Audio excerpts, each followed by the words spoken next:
Welcome to the Deep Dive. Today, we are really digging into the foundations of the Paris Opera, the famous Opera Garnier. We are, because we're looking past the musicals, the movies, all of that. Right, we're going back to the original source material and this really quite startling claim by the author himself. Gaston Leroux.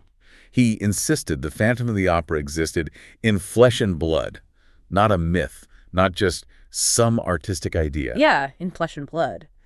So our mission today is to sift through the evidence Leroux claimed he found. Witness accounts, notes, financial records, all supposedly from the archives of the opera. Exactly. We're trying to see what details actually support this idea that Eric the Phantom was a real person. And, if he was real, well, it suddenly puts a whole different spin on those big tragedies at the opera back then. It really does. Like Christine Day's kidnapping. And the Vicomte Raoul de Chagny just vanishing. Completely. And his older brother, Count Philippe. His body being found by that underground lake. A real person, a real motive, suddenly makes those events seem less like random melodrama. Yeah, less like legend, more like true crime, almost. Yeah. So we need to look at the facts Leroux presented, the contracts, the building itself. Okay, so let's start with the management, the new directors, Moncharmin and Richard. Right. They take over from the old guys, Debian and Poligny. Yeah. And they walk in thinking this whole phantom story is, well, ridiculous. Oh, completely. They see it as some kind of elaborate, maybe expensive, but ultimately internal prank, a joke. Until they actually look at the paperwork. Exactly. That's when things get serious. They consult the opera's official documents, the cahier des charges, basically the operating contract for the building. And there are these, well, frankly, unbelievable demands written right in there, formal stipulations. Two main ones that stand out. First, Article 98. It demanded a payment every single month of 20,000 francs to the Phantom. Wait, 20,000 a month? A month. So 240,000 francs a year. That's an astronomical sum back then. Not just hush money, that's like a major operating expense paid to a ghost. Pretty much. And it was right there in the contract. Non-negotiable, it seems. Then there's Article 63. Ah, yes, the box seat. The best one, arguably. Yeah. Loge number 5. First tier, left side proscenium. Reserved exclusively for the Phantom. Every single night. So prime real estate inside the theater and a massive salary. Just because. And the new directors, they must have just laughed this off at first. They did. They figured it was some old clause, maybe a joke from the previous managers, until the Phantom proved he was serious about the money. This is the magical envelope incident, right? That's the one. They delivered the first 20,000 francs to Box 5, just like the contract said, probably rolling their eyes the whole time. And then the money vanished. Poof. Replaced with 20 fake notes. The source calls them billets de la sans farce, basically holy joke notes. Okay, so that's not supernatural. That's theft. A very clever financial crime happening right under their noses. Exactly. Suddenly it wasn't so funny anymore. Their skepticism kind of evaporated. And the person caught in the middle of this whole setup was Madame Giry. Madame Giry, yeah. She was the usher, the ouvreuse for Box 5. The mother of Little Meg, the dancer. And she was the one actually handling things for the Phantom. Did you see him? No, never saw him. That's what she testified. Only heard him sometimes, maybe felt a presence when she left the program. And get this, she was paid just 10 francs for her trouble. 10 francs, while he's pulling in 20,000. Yep. She said he wasn't very demanding of her. Anyway, it was just routine. Until the new director, Richard, fires her. Violently, apparently. He did. He thought she was in on the prank, a collaborator. Which is just, wow, such a management failure. They dismantled the one simple, cheap system that was actually keeping the Phantom somewhat placated. Absolutely. They break the routine, and that's when things really start to escalate. They treated a very real, dangerous system like a joke. So, okay, they're dealing with someone real, someone capable of financial tricks. But who? What did Eric look like? Well, the description that really stuck, the one everyone remembers, came from Joseph Bouquet. He was the chief machinist. The guy working down on the stage mechanisms, the dessous, the under levels. Right. And he claimed he ran into him on a small staircase down there. And his description, it was terrifying. A man dressed all in black, but like a skeleton, with a death's head for a face. His death's head. So that's where the iconic image comes from. One guy's panicked account. Seems like it. Bouquet was specific, though. He insisted the ghost was missing a nose. Said he couldn't say nose to nose with him because the Phantom didn't have one. Okay, that's vivid. But still, just one witness. Was there anyone else? There was. A much more substantial witness, though he was treated as unreliable at first. A man known only as the Persian. the daroga. Ah, the Persian. He just shows up at the judge's office, right? Tries to testify about the ghost. Spontaneously. Yeah. Offers information to Judge Farr, but the judge basically dismissed him. Thought he was eccentric, maybe a bit mad. So the official investigation was actively ignoring potential leads because they didn't fit a simple narrative. It looks that way. They wanted an accident, maybe a simple explanation. Not Eric. But the Persian, he knew things. He eventually revealed the Phantom's name was Eric, and he knew the source of Eric's real power. Which wasn't supernatural at all, was it? Not in the slightest. This is where Eric transforms from a ghost story into something much more grounded and frankly more terrifying. He was an architect, a brilliant builder. The sources say he was the son of a master mason from Rouen. That's right. And crucially, he had worked on the Opera Garnier itself during its construction.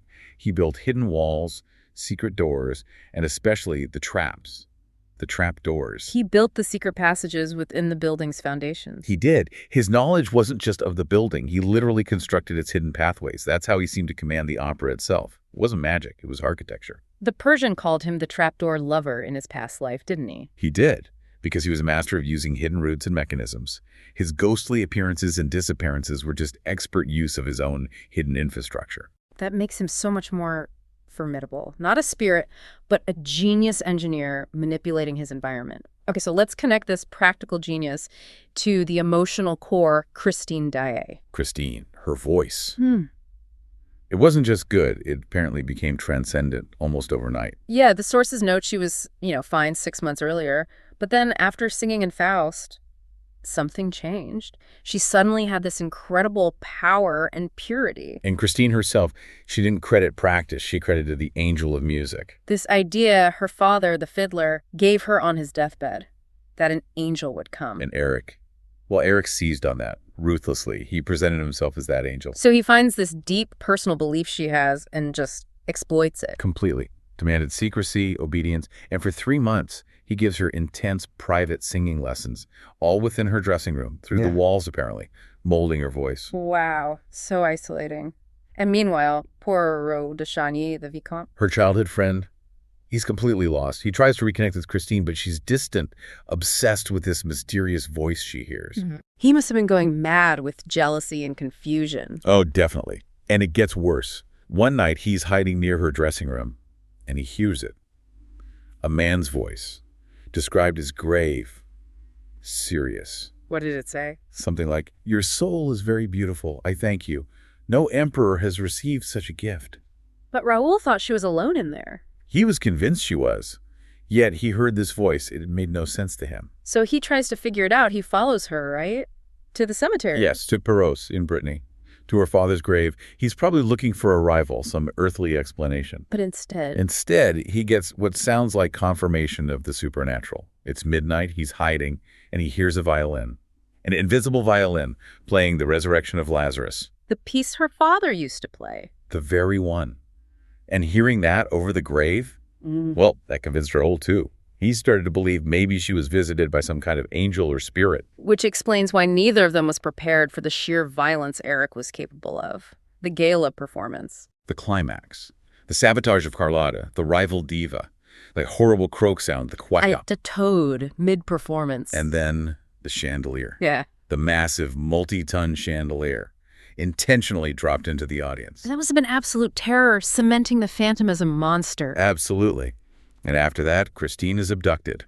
Raoul and the Persian, they bravely pursue them, using the hidden passages Eric himself built. Which leads them straight into Eric's ultimate trap, the Chambre des Supplices. The Chamber of Tortures, or the Chamber of Mirrors.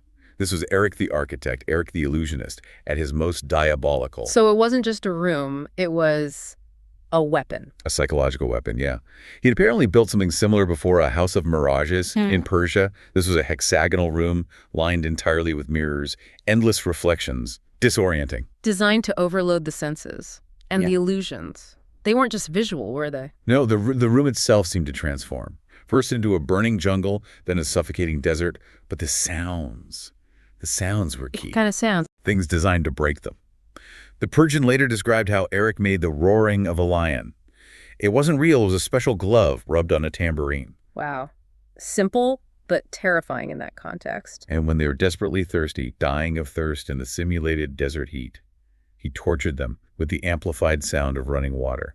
Pure psychological torment. So every single supernatural element, the voice, the music, the torture chamber, it all comes back to Eric's very human, very twisted genius. His engineering, his acoustics, his psychology. Exactly. It really supports LaRue's claim. A man, not a ghost. Yeah. But the story doesn't end with torture. There's this final confrontation. It gets very emotional. Right. Eric has them trapped, Raoul and the Persian. But then he talks to Christine. He confesses everything. Yes. His crimes, yes. But also this overwhelming, tragic love he has for her. And Christine, she doesn't react with just horror. No. Amazingly, she feels pity. Profound pity. She actually weeps for him, saying, "Poor, miserable Eric." And that breaks him, doesn't it? It seems to. In that moment, he asks her to let him remove his mask so her tears can fall on his face, his actual disfigured face. The source says it was the first time he'd ever felt that kind of touch. A kiss from a living woman, driven by pity, not terror. Yes, a moment of genuine human connection he had never had. And that changes everything. It does. Because then he does something truly selfless. He gives Christine his own gold ring, the one he intended for their wedding, and tells her to take it, marry Raoul, and be happy. He lets them go. He frees them both. Wow. It's this incredible moment of sacrifice. But he asked for one thing in return from Christine. A promise. A promise.